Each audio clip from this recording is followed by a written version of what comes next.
person will work for their dreams. They will sacrifice for their dreams. They will go without sleep. They will suffer deprivation for the dreams. The definition that I use for a dream is the progressive realization of a worthwhile goal. So you got to have in your mind, and Ben talked about it, what's your passion? So what is your goal? What motivates you to get up out of the bed every day? But I've always been driven like that. My first business was shining shoes. I went out, collected pop bottles, got a saw, made myself a shoe stand, got the pop ball money and bought the shoe paste. And then my brother and I went down to the bank. He had one corner, I had the other, 25 cents a shine. When I was 13, I had a paper route. I had 180 customers. I couldn't carry 180 papers today. But at 13, I carried 180 papers, and I went out and delivered my papers, and I had to go and collect my money on Saturdays, and if the people didn't pay, it came out of me. The middleman got all his money. That was my first real business. I'm 13, man. I'm figuring out business. And I had a woman that didn't pay me. I cut her paper off. She came out and beat me with a switch. I said, you didn't pay me. This is business.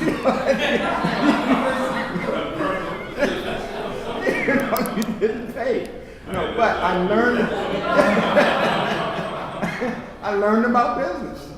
And I walked, and then I saved enough money, bought myself a bicycle, and I used the bicycle to be more efficient. And I did that business until I was 17. But I always in my mind, I saw myself as, I used to watch those Rock Hudson Doors Day movies. And Rock Hudson, they had the car, and he'd come to the country club, and they had his table for him, and his wife, oh, here, honey, here's some money, go shopping. I said, man, that's me. I didn't see color. I said, this is how business people live. I want to do that. And so at 12, I knew I wanted to be a business owner.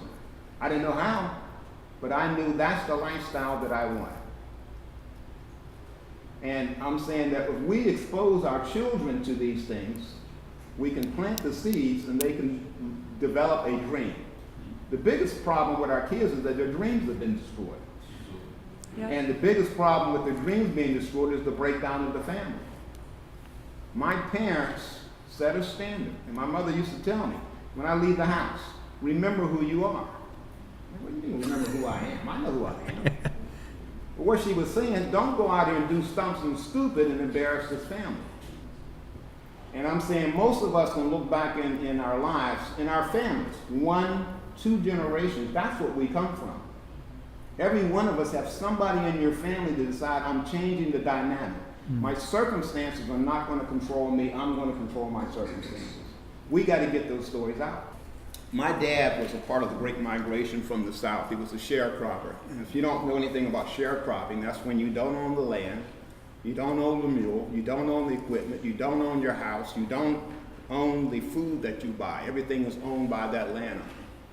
All right? And then you work all year long. At the end of the year, you don't know what the going crops are because by law, you can only get 3 years of education.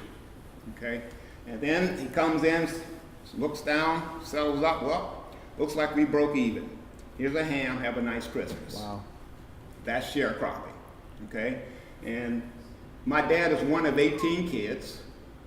He decided that this isn't a good deal, all right? So he had dreams, goals, and ambition. He left there in 1946, went to Pittsburgh, and got a job in the steel mills.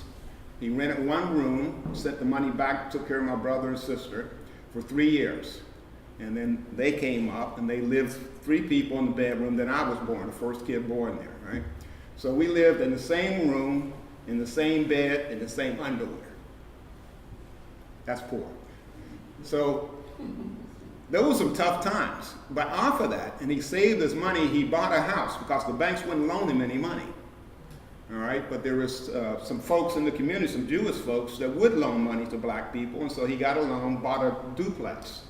And we lived on one side, he rented out the other, and then the rent paid the mortgage. And we stayed there for a number of years. We refurbished those properties, and then we moved out, and up to, by that time they had integration, my dad bought a house up on the hill, and the rent from those 2 places that we initially were in paid the mortgage on the house.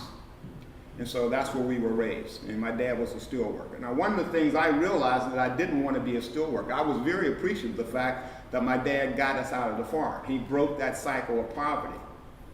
But I did know my dad would come home with orange dust all over him. And I said, okay, I don't want to do that. And so education was very important to them because they didn't have an opportunity. Mm-hmm. And my dad would say, okay, in our report cards, they had citizenship, 1 through 5. He said, now you may not be able to control the grades, but I better never see anything less than a 5 on citizenship, because that means you're cutting up in school. And so if you cut up in school, I'm going to whip, you're going to be some butt whipping. All right? And so we all knew that. All right? And our parents are like, look, what we went through to get you a chance for an education, and we didn't have it, you will perform. Now, all of us, I have 2 brothers and 6 sisters, we all perform well. And we've all had good middle-class lifestyle. I got recruited out of high school into General Motors in the engineering department as a clerk. Now, I didn't know anything about engineering because when I was coming up in school, they would steer the black kids away from advanced math because they said, well, you guys, you don't need that. You just need enough education to go get a job in the mill. So the only thing I knew about engineering was that they drove trains. By accident, I got exposed to engineering in General Motors, and I got in the General Motors Institute program, and I got trained to be able to run a plant. And then later on, of course, the job industry changed, and I got laid off. So I've been in automotive, I've been in steel, I've been in telecommunications. I was with MCI when they first broke off from ATT, and I used to put in telephone systems and multiplexers and radio transmissions and all that kind of stuff. I had my own construction company for a period of time with a partner. We were building homes and so forth, and my best friend embezzled money, and the company went bankrupt. All right. Then I got involved with trade shows, selling computers, Commodore 64s, IBMs. I did that for a number of years, and then I figured out that I was teaching people how to use the information to build their businesses, and then they would go buy the stuff from somebody else, so I formed a consulting company, and I started selling the ideas. And then off of that, I got involved with the trade show group, which I started doing industrial trade shows. That got me involved with the Material Handling Institute, and I did their trade shows, and ultimately I was doing business in 125 countries. I put on one of the largest trade shows in America, and we had 250,000 square feet, 33,000 people there from 53 countries.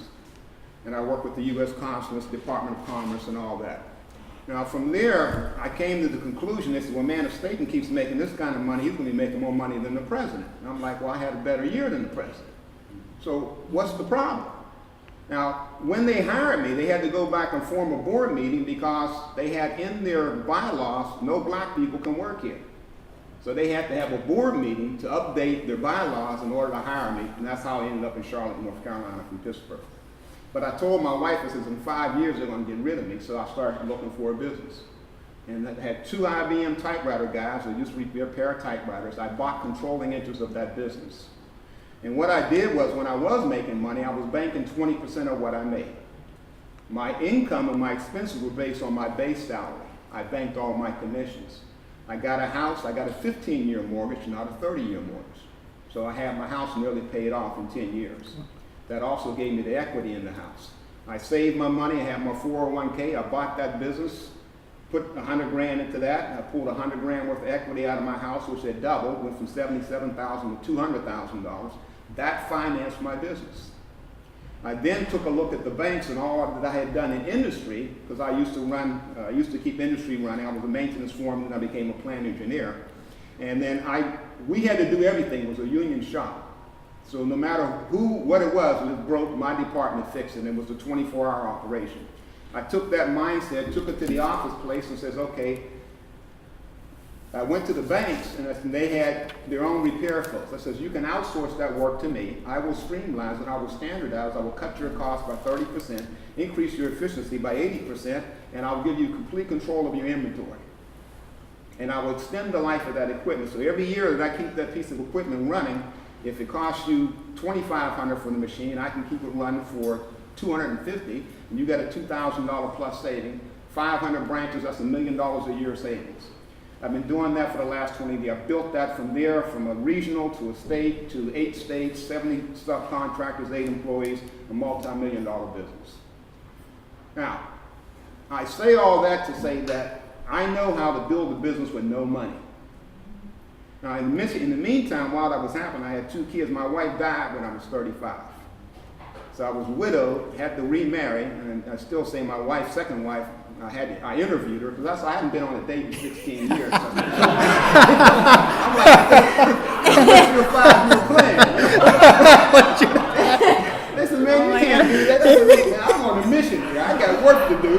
I need a partner to raise my kids. And we were married 25 years. And by the way, my wife is a model. My wife also sang with the Supremes, with Jean Terrell and Supremes. She's a professional singer. She sang with Midnight Star, the Gap Band, a lot of folks. And I'm moving to Los Angeles, so she's going to go back and do some work in the entertainment industry. But she's my partner in my business. We're together all the time. When we built this business together, I have also served as the chair of the Carolinas Minority Supplier Development Council. From there, I got on the national committee, and I became the national chair and represented minority businesses all across the country. That's where I met Lionel Spearman and Steve Bailey. We formed Top Flight, and Top Flight we're using now to build a network, because most of us are first-generation business owners. We don't have the contacts. We didn't have the people to connect us. We didn't have any of that stuff. So we got to build these networks while we're living in the house. And that's effectively what we're doing now. And this is what this is about. We are building this network and taking this on a national basis to make these connections. And instead of trying to work through the existing organizations, we're building a new organization. Quite literally, that's what we're doing. And we're saying the way to do this is entrepreneurship. Right.